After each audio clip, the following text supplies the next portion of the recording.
Humans of the cardboard, welcome back to Just Nuts, guys. Today, we actually have to take a look at the final character revealed for Legendary Duelist, Duelist of Pyroxene. This is the Earth-based Legendary Duelist. I was hoping and praying that Magnet Warriors would get this third slot.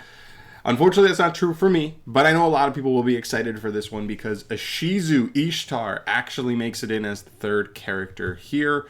Really, really cool to see. People have been hoping that ISHIZU would get like a full-on actual like reimagination of her archetype from the anime, and we actually do see that here. So these are Earth Fairy monsters. They have some pretty interesting effects, so let's just get into this thing and see where we go. So starting off here, we have Keldo, the possessed statue. As you can tell, these are like literally retrains of the exact cards she used in the anime, but just like obviously made more standard for modern day usage.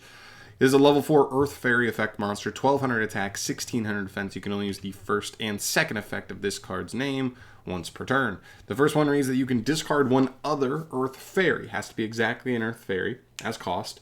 Special summon this card from your hand. Then you can add one exchange of the spirit or one card that mentions it from your deck to your hand. It's pretty cool because that means you can actually search another copy of itself, which is really funny.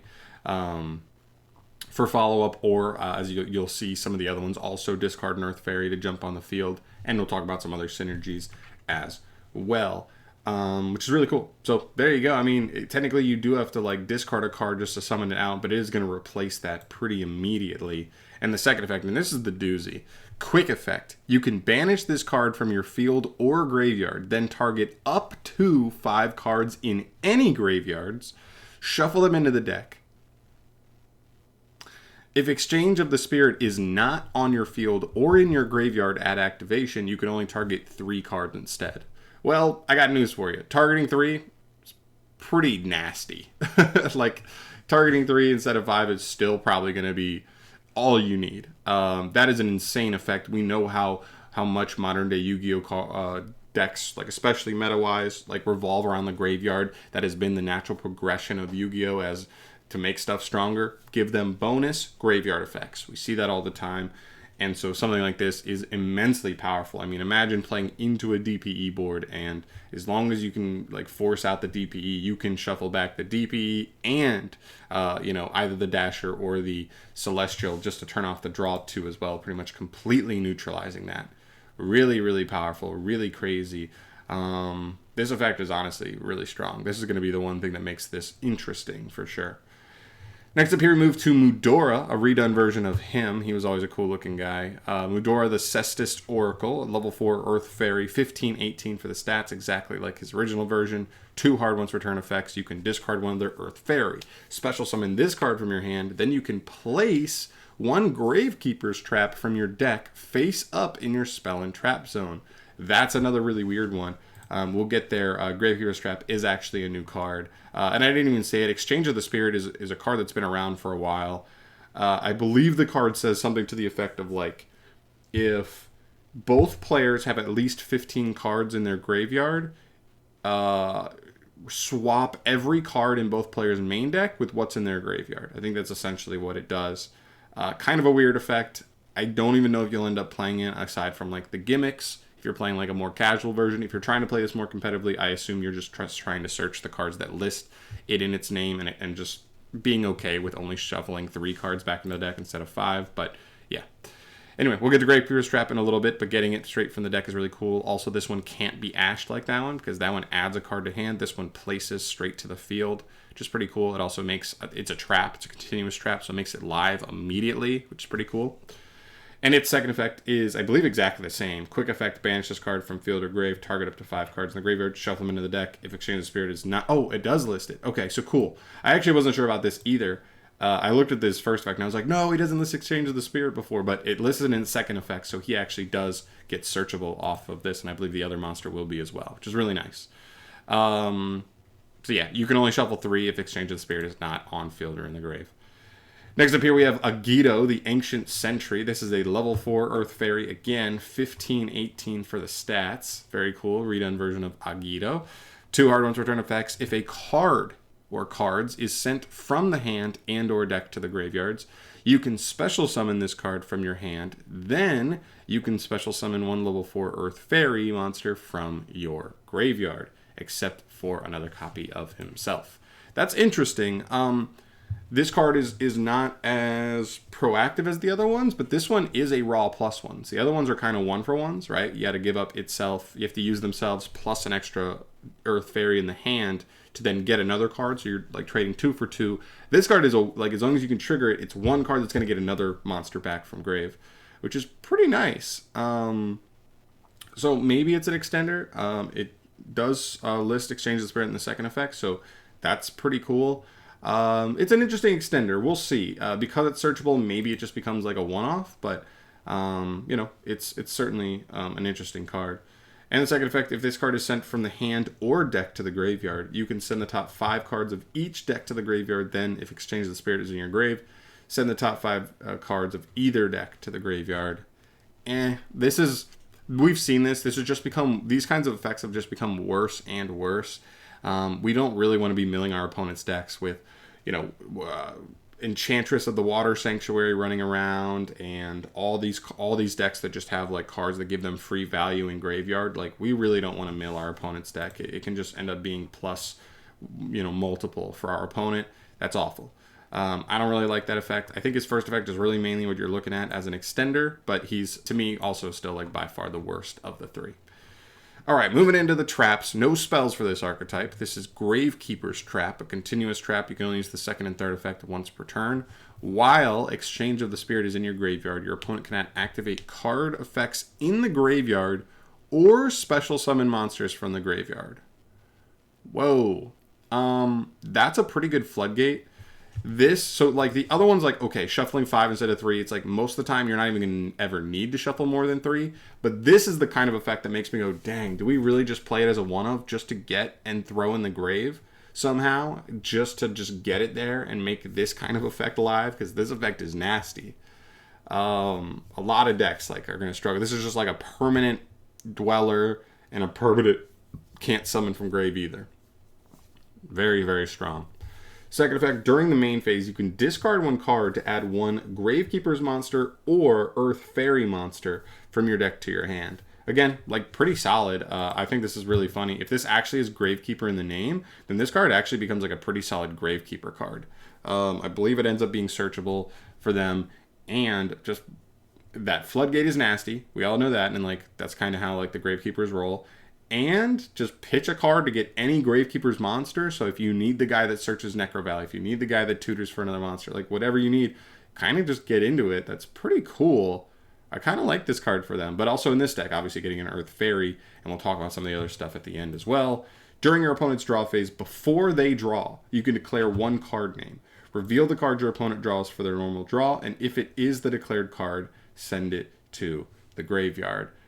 This effect's kind of like a bonus, but there are some actual legit uses for this. Like, one, the fact that it's supposed to synergize with this guy more than anything. Or not this card. Is it this card?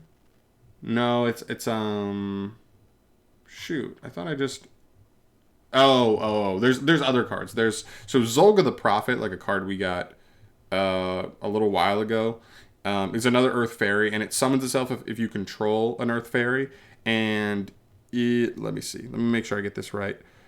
You can special summon this card from your hand, then look at the up to the top 5 cards of each player's deck. So you can just look at the top of your opponent's deck, and that if you can also get access to this card turn 1, you're just going to be sitting there. You're going to essentially neutralize the card they draw. Then this potentially getting this floodgate effect up, and the potential to get like searches every turn. I think this card's kind of a house. It's definitely slow, but the fact that also Mudora can just set this face up on the field your first turn also really helps. And the fact that he does it in a way that doesn't get hand trapped is really cool. All right, next up here we have Reversal of Despair and Hope, or Exchange of the Heart is the TCG guess. Cool. It looks like it has Obelisk the Tormentor in the artwork there. Normal trap card, you can only activate 1 card of this card's name per turn. If you control 3 or more Earth Fairy monsters, send as many monsters on the field as possible to the graveyard. Then each player can special summon monsters from their opponent's graveyard to their field up to the number of monsters that were sent to their opponent's graveyard by this effect. Then, if Exchange of the Spirit is in your graveyard, you can set 1 trap directly from your deck, it can be activated this turn.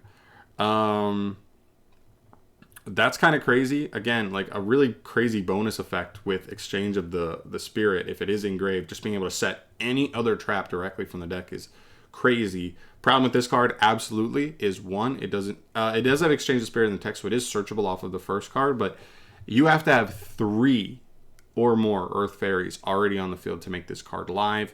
That makes this at most a one of, but it is a pretty powerful one. You know, you do have to go up your monsters on field, but as you can see, most of the monsters we're summoning here aren't doing a ton on the field. Their value is actually more so in the graveyard or in the hand.